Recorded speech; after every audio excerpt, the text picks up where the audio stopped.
Bismillahirrahmanirrahim. Viewers, welcome to my channel and thank you for watching and liking my videos. Cost and management accounting के ऊपर मजीद videos के लिए आप मेरे channel को सब्सक्राइब करें और बेल आइकन को दबाएं ताकि आपको नोटिफिकेशंस मिलते रहें।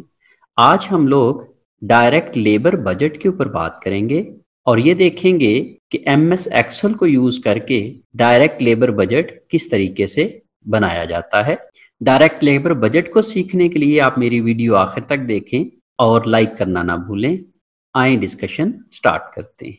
Direct labor budget is basically prepared after preparing the production budget.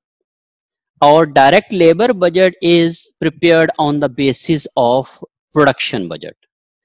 Direct labour budget हमें ये बताता है कि हमारे नेक्स्ट पीरियड के लिए हमारी पर्सोनल डिपार्टमेंट की या एचआर डिपार्टमेंट की रिक्वायरमेंट क्या है।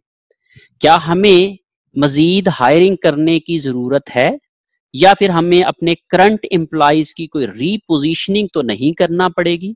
इन तमाम चीजों को कैटर करने के लिए हम अपनी लेबर को प्लान करते हैं और लेबर को प्लान करने के लिए जो हमें बजट यूज होता है उसको हम लोग डायरेक्ट लेबर बजट कहते हैं।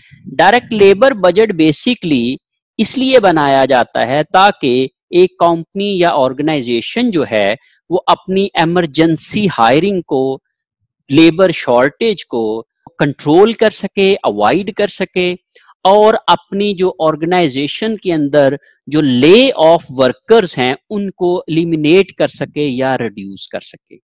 ये तमाम प्रॉब्लम्स हैं एचआर की। हमें इमरजेंसी हायरिंग करना पड़ सकती है या हमें अपनी लेबर की शॉर्टेज का सामना हो सकता है।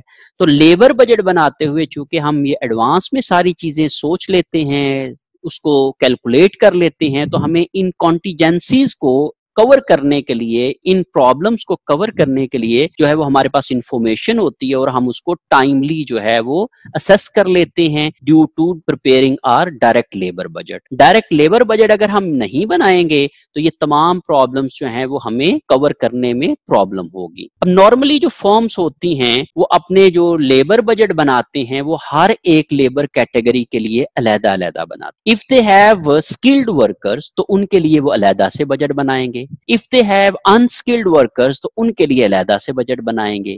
If they have semi skilled workers तो उनके लिए अलग से बजट बनाएंगे। तो जितने भी किस्म की उनके पास लेबर होगी उन सब के लिए वो अलग अलग से लेबर बजट बनाएंगे। ओके, लेबर बजट का ये एक सिंपल फॉर्मेट है। इस सिंपल फॉर्मेट को समझने के लिए हम ये देख लेते हैं। चूंकि डायरेक्ट लेबर बजट जो है वो बनाया जाता है प्रोडक्शन बजट की बेसिस के ऊपर, तो हम सबसे पहले जो है वो अपनी जो भी क्वार्टर वाइज प्रोडक्शन होगी वो यहाँ पे लिखेंगे। फिर उसके बाद हमें जो इंफॉर्मेशन चाहिए होगी वो होगी कि डायरेक्ट लेबर एक यूनिट के ऊपर कितनी आती है। एक यूनिट के ऊपर डायरेक्ट लेबर हम यहाँ पे उसको लिख के मल्टीप्लाई कर देंगे। अब ये जो डायरेक्ट लेबर पर यूनिट है ये बेसिकली हमें मालूम होगी हमारे कॉस्ट कार्ड से या हमारे स्टैंडर्ड से, एस्टिमेट से या हमारे प्रीवियस प्रैक्टिकल एक्सपीरियंस से। हमें मालूम होगा कि हमारा एक यूनिट जो है वो कितने लेबर आवर कंज्यूम कर रहा है और ये इंफॉर्मेशन हमारी बेसिक डाटा में गिवन होगी। फिर उसके बाद हम लोग जब इन दोनों को मल्टीप्लाई करेंगे तो हमारे पास टोटल डायरेक्ट लेबर नीडेड आ जाएगी। ये वो आवर्स हैं जो कि हमें बताते हैं कि हमें एक क्वार्टर में, एक मंथ में या एक साल में कितने लेबर आवर रिक्वायर होंगे।